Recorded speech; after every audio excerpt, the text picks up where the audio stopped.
Bonjour de nouveau, et je suis heureux de retrouver tous ceux qui nous ont suivis jusqu'à présent et d'accueillir ceux éventuellement qui prennent notre itinéraire en marche. Voilà, et je rappelle que je suis le professeur Jean-Pierre Lozato-Giotard, qui était autrefois responsable du projet professionnel d'ingénierie touristique à la Sorbonne et aujourd'hui qui travaille beaucoup plus comme conseil auprès du Conseil de l'Europe et d'autre part qui suis chargé de ce e-learning pour le projet Itinera dans l'Interreg maritime. Alors, cette fois-ci, nous allons surtout présenter le projet Itinera après avoir parlé des ports, des problèmes techniques qui seront présentés, des cibles de clientèle. Maintenant, c'est de se dire, bon, voyons de façon plus précise quels sont les itinéraires qui ont été retenus ou ce que nous, en tout cas, nous pensons être comme les nouvelles offres que nous proposons pour la découverte des terres intérieures des croisiéristes qui sont prêts en groupe de 20 à 25 personnes à nous suivre dans le Var, dans les Alpes-Maritimes, en Corse, en Sardaigne, en Ligurie et en Toscane.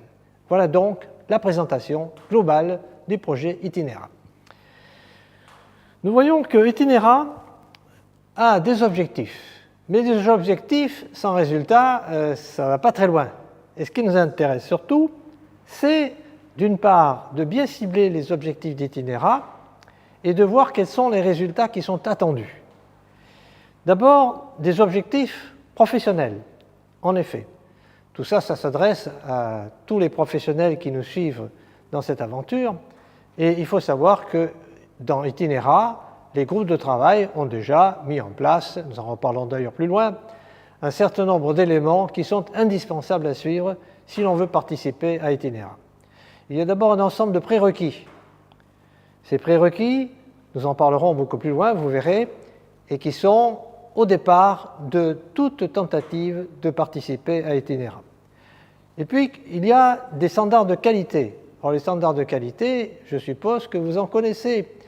Et les standards de qualité que nous allons retenir, ce sont des standards de qualité qui sont très liés, évidemment, à l'environnement, à la production locale, à tous les aspects, je dirais, culturels, de valorisation des territoires. Et puis, il y a l'accessibilité et les transports. Ah, c'est un point clé, hein, parce que sans accessibilité, sans transport, il n'y a plus rien. Il n'y a plus d'itinéraires qui tiennent, il n'y a plus de mobilité qui tienne.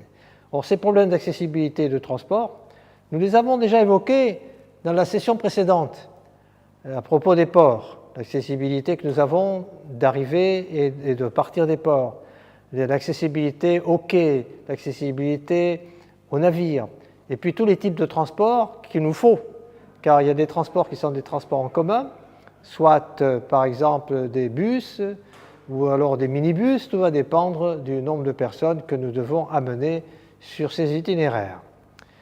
Et puis les services que les chargés d'opérations touristiques doivent fournir aux clients, qui sont des services à la fois d'information, des services de promotion, mais en même temps, pas seulement les services qu'offre le chargé touristique direct ou le tour opérateur, ce sont tous les services que l'on doit rencontrer sur les itinéraires et auprès des acteurs que nous avons retenus, que nous allons retenir pour présenter tout ça en termes d'offres aux croisiéristes. Et puis il y a les critères et les choix d'itinéraires. Ah, ils sont importants ces critères. Hein. Ce sont des critères qui sont très nombreux, qui sont des critères à la fois d'accessibilité, comme on l'a dit, mais qui sont des critères de temps, qui sont des critères de qualité. On s'arrête combien de temps, à quel endroit, et par où on va passer, quel genre d'itinéraire. Ici, par exemple, si on est dans le Var, est-ce qu'on va passer le long de la côte ou est-ce qu'au contraire, on va aller plutôt à l'intérieur? Est-ce que, par ailleurs, est-ce qu'il n'y aura pas des excursions prévues, par exemple à bicyclette, pourquoi pas à l'intérieur de Porquerolles, de l'île de Porquerolles? Vous voyez, donc beaucoup d'objectifs professionnels qui vont se poser et qui sont indispensables.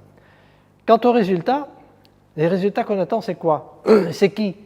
Alors les compagnies de croisière, évidemment, elles attendent des résultats, elles aussi. Elles ne vont pas nous dire, écoutez, voilà, on vous livre directement tous les clients.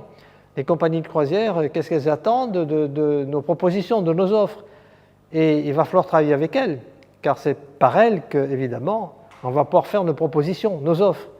Donc il y a là des intérêts communs entre compagnies de croisière et compagnies touristiques. Les opérateurs touristiques que vous êtes, beaucoup d'entre vous bien entendu, qu'est-ce qu'on en attend? C'est sûrement pour, comment dirais-je, encore augmenter le portefeuille effectivement d'offres, certainement. C'est d'avoir aussi comment dirais-je, des résultats partagés entre compagnies de croisière et opérateurs touristiques. De même, les acteurs locaux. Alors, les acteurs locaux, on sait très bien ce qu'ils attendent souvent. S'il s'agit d'un petit producteur, par exemple, de vin, s'il s'agit d'un artisan, s'il s'agit d'un musée, tous ces acteurs locaux, qu'est-ce qu'ils attendent de nous? Ils attendent évidemment des clients, mais ils attendent aussi, certainement, pourquoi pas, ce que nous proposons, des expériences qui soient des expériences partagées avec les croisiéristes et les groupes de visiteurs. Et enfin, globalement, il ne faut pas oublier la valorisation des territoires. Alors, qui est-ce? C'est pourquoi une commune, un maire, pourquoi des populations locales vont nous suivre. Elles nous suivront parce qu'on va valoriser leur territoire, on va faire connaître leur territoire. Ainsi, par exemple, il y a des territoires qui sont connus. Pourquoi? Parce qu'il y a eu des artistes, par exemple, sur place. Ainsi, je pense à cette commune de Valoris, qui est juste un petit peu à l'extérieur, à l'amont de la commune d'Antibes. Elle est connue internationalement parce qu'on a eu la présence de Picasso, bien entendu. Donc, vous voyez, c'est un focus très important. L'itinéraire, globalement, vraiment, objectifs et résultats sont totalement incontournables. Alors, voyons maintenant les territoires en question. Les territoires en question, français, en particulier ici. Ce sont donc le Var, les Alpes-Maritimes, la Corse. Alors, ces territoires, tout d'abord, ils sont très bien reliés entre eux. Je dois dire que les liaisons sont bonnes, quoi. En particulier les liaisons terrestres, mais aussi maritimes. Et nous avons des ports principaux. Alors ces ports principaux, c'est tout à fait à l'est, c'est Toulon. Puis nous trouvons Saint-Raphaël, en allant vers l'ouest, Cannes, Nice, Bastia, Ajaccio. Donc tous ces ports peuvent évidemment participer, ils doivent participer aux offres d'itinéraires. Et ces ports doivent être rattachés à des propositions d'itinéraires à l'intérieur des terres avec des spécificités qui correspondent bien entendu aux objectifs et aux résultats que nous avons signalés tout à l'heure. Sur ces cartes, évidemment, vous retrouvez en particulier dans le Var, vous voyez très bien à la fois la concentration formidable que nous avons de structures routières, autoroutières, de chemins de fer et autres. De même, dans les Alpes-Maritimes, on voit qu'on a un arrière-pays qui est nettement plus directement montagnard, et c'est ça, il faudra en tenir compte. Et de même, la Corse, alors la Corse, je dis souvent, je ne suis pas le seul à dire que c'est une montagne dans la mer, ce qui est vrai d'ailleurs, et par conséquent, là, il faudra en tenir compte parce qu'on va faire des offres d'itinéraires. Et les deux ports essentiels qui sont donc au nord Bastia et au sud Ajaccio, ça a l'intérêt, c'est que ça permet effectivement, dans le fond, d'avoir deux types de propositions d'itinéraires et deux types de propositions aussi de connaître la Corse, bien qu'il soit possible de la traverser du nord au sud, beaucoup plus que de l'est en ouest. Voilà donc tous ces territoires que nous avons présentés français, bien entendu. Il y a d'autres territoires. Ces territoires sont les territoires italiens, qui sont transfrontaliers d'ailleurs, souvent.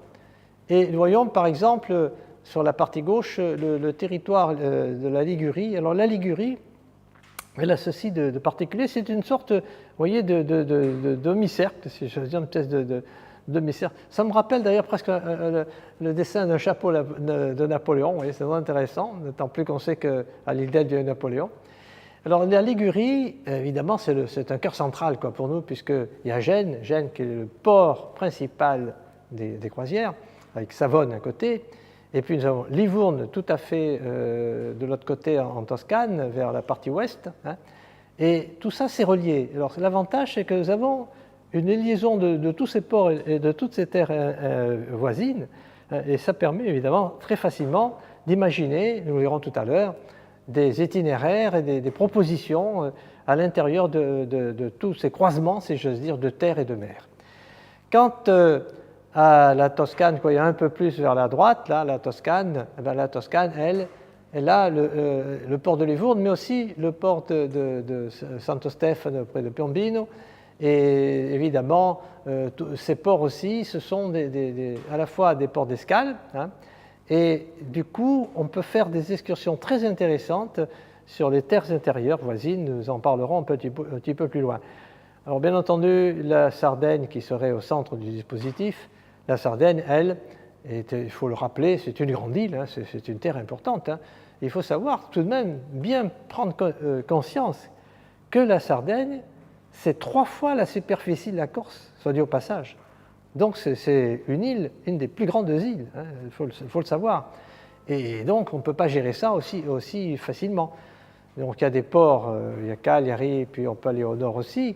Donc il faudra choisir des itinéraires qui sont des itinéraires qui ne manqueront pas d'ailleurs d'intérêt, comme nous le verrons, et qui peuvent partir aussi de Cagliari que d'Oristano sur la côte occidentale, que plus au nord sur Olbia.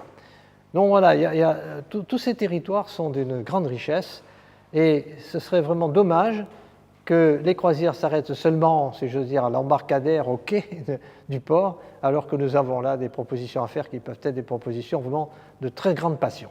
Alors on a beaucoup travaillé avec toutes les équipes d'itinéraires sur ces itinéraires.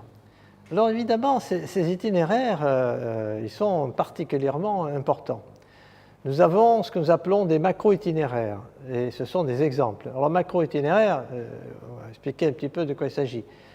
D'abord, ça veut dire qu'on commence par partir sur des espaces assez larges, c'est pour ça qu'ils sont macro-itinéraires, et puis ensuite il faut aller vers des itinéraires beaucoup plus précis. On a au moins 2 sortes de macro-itinéraires. Des macro-itinéraires que l'on a dit numéro 1, qui sont basés sur la culture. C'est donc une expérience culturelle, entre guillemets. Et la durée, d'ailleurs c'est vrai pour les deux, hein, puisque les macro-itinéraires numéro 2 sont surtout énogastronomiques, mais je dois dire que ce soit culturel ou énogastronomique, nous verrons qu'à chaque fois, il y a des interférences, il y a des croisements, il y a des choses intéressantes à faire de toute façon. La particularité, c'est que les règles d'itinéraire imposent donc que ces itinéraires soient fondés sur 5 offres quotidiennes, de part et d'autre d'ailleurs. Hein. Voilà. Et ce sont donc des excursions et des itinéraires qui offrent 5 jours de possibilités d'excursions différentes. On peut cibler par exemple, alors quand on dit culture, il faut s'entendre, c'est de la découverte culturelle, hein.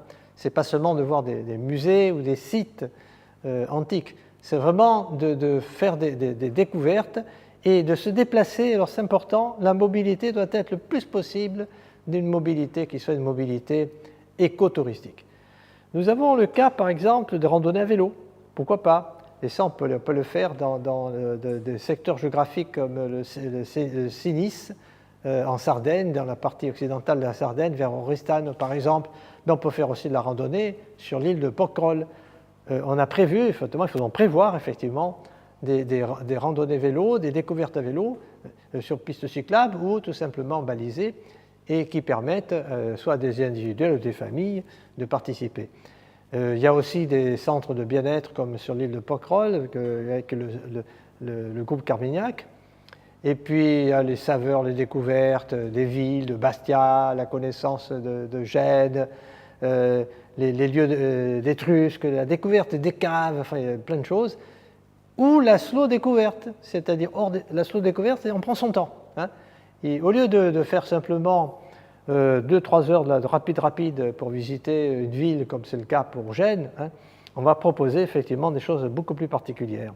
Et il y a par exemple, vous voyez, si on prend le cas des itinéraires énogastronomiques, alors quand on regarde les itinéraires gastronomiques, on voit bien que, si je prends Gênes de nouveau, on va trouver la sperba di farine. Ah, qu'est-ce que c'est cette affaire? Surtout pour des étrangers qui ne savent pas de quoi il s'agit.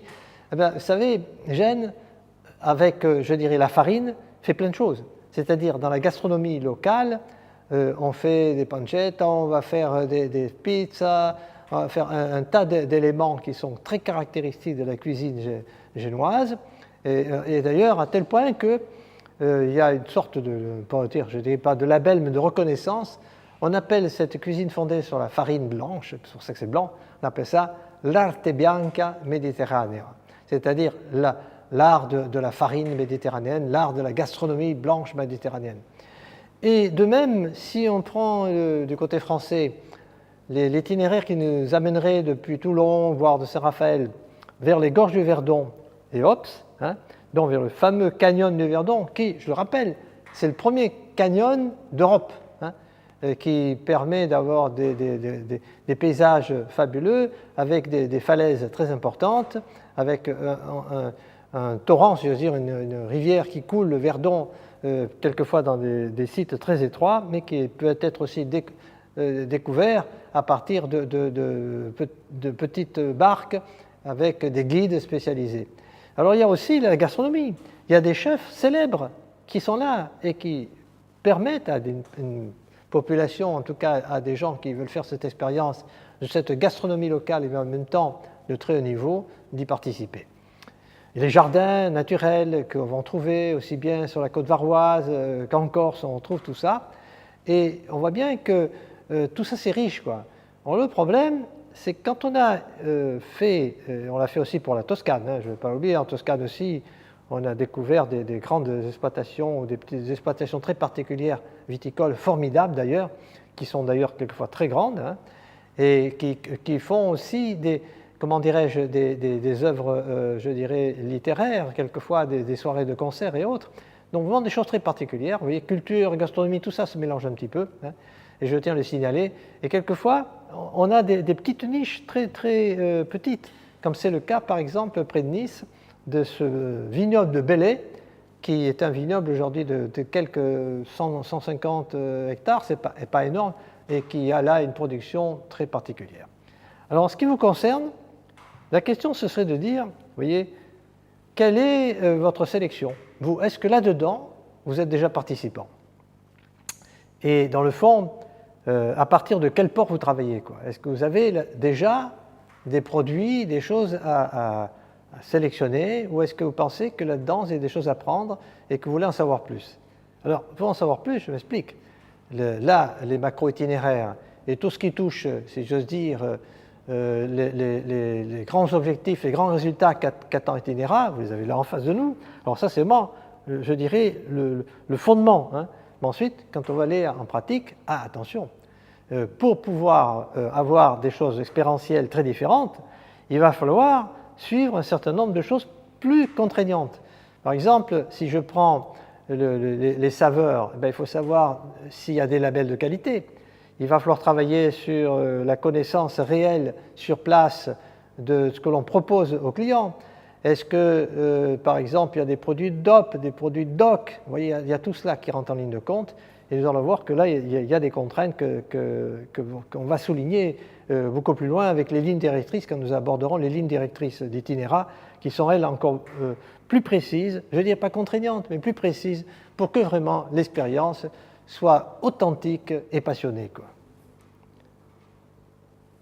Du coup, si on désire vraiment entrer à l'intérieur de tous ces itinéraires que je viens d'évoquer, qui sont, vous allez voir, très très détaillés, il vous faudra aller sur la plateforme d'Itinéra. Là, vous ne l'avez pas encore tout à fait, la référence, mais elle apparaîtra d'ici la fin de toute session.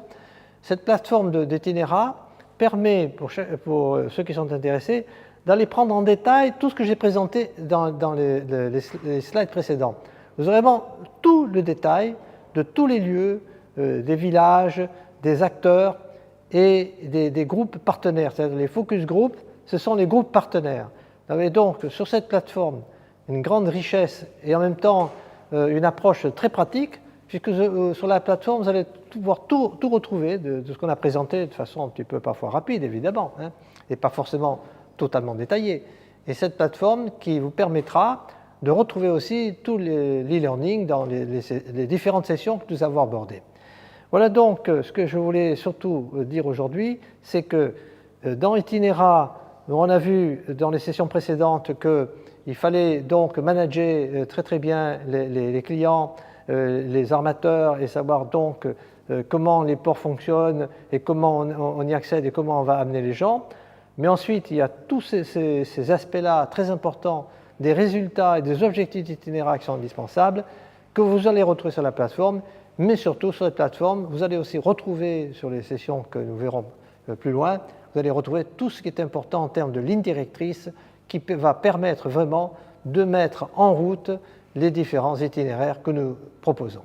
Je vous remercie et vous attends pour la prochaine session.